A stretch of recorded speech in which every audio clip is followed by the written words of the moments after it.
तर नमस्कार मित्रांनो, बघू शकता आज आपल्या शेतामध्ये काल तुम्हाला दाखवलं होतं की मिरची लागवड करण्यासाठी आपण दंड आखलेले आहेत आणि आज आपल्या शेतामध्ये मिरचीची लागवड चालू आहे.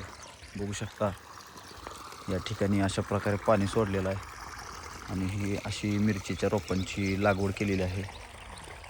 बघू शकता हे आई वडील आहेत, मिरचीच्या रोपाची लागवड करत आहेत. सकाळी सकाळी चालू केले कारण त्याला ऊन लागले की ही रोपं जरा वाळून जातात, कोवळे असतात रोपं ही. बघू शकता आपलं बोरवेलचं पाणी आहे.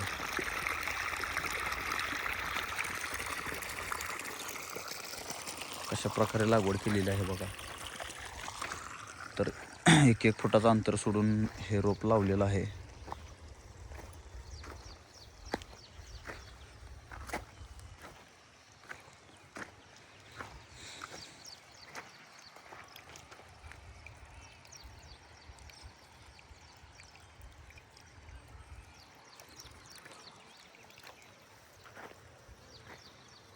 आता या ठिकाणी सुद्धा लावून घ्यायचे आहेत रोपं. काय मोटर बंद करू का? तर चला, आता पप्पांनी आपल्याला सांगितलं मोटर बंद करायला, तर आपण मोटर बंद करूया. तर मित्रांनो, कशा प्रकारे तो उघडा आहे.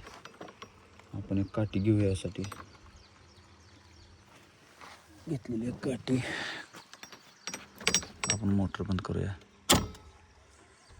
मोटर झालेली आहे बंद, कारण की पाणी जास्त झाल्यानंतर ही दंड बारके असतात, ही लगेच फुटून जातात.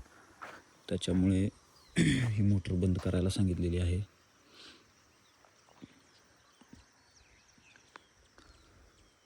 तर तुम्हाला मी जवळ जाऊन दाखवतो कशा प्रकारे याची लागवड होते.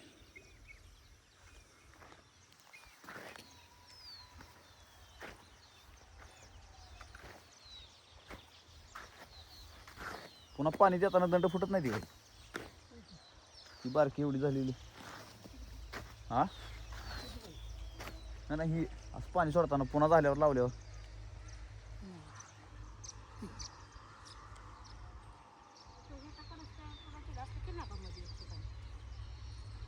तर मित्रांनो, बघू शकता ही आपल्या आई वडील आहेत. मिरचीची लागवड चालू आहे या ठिकाणी.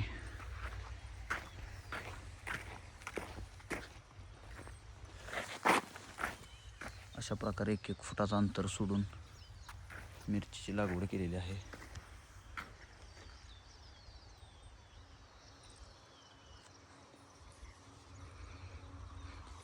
तर मित्रांनो, मिरचीसाठी लागणारी फवारणी वगैरे, कीटकनाशक, जेणेकरून आपल्या मिरचीला काही पुढे चालून रोगराई होणार नाही, अशी ज्याला कोणाला माहिती आहे त्यांनी कमेंट सेक्शनमध्ये आपल्याला सांगू शकता.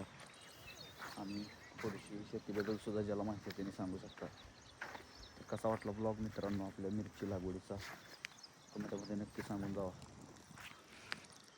धन्यवाद.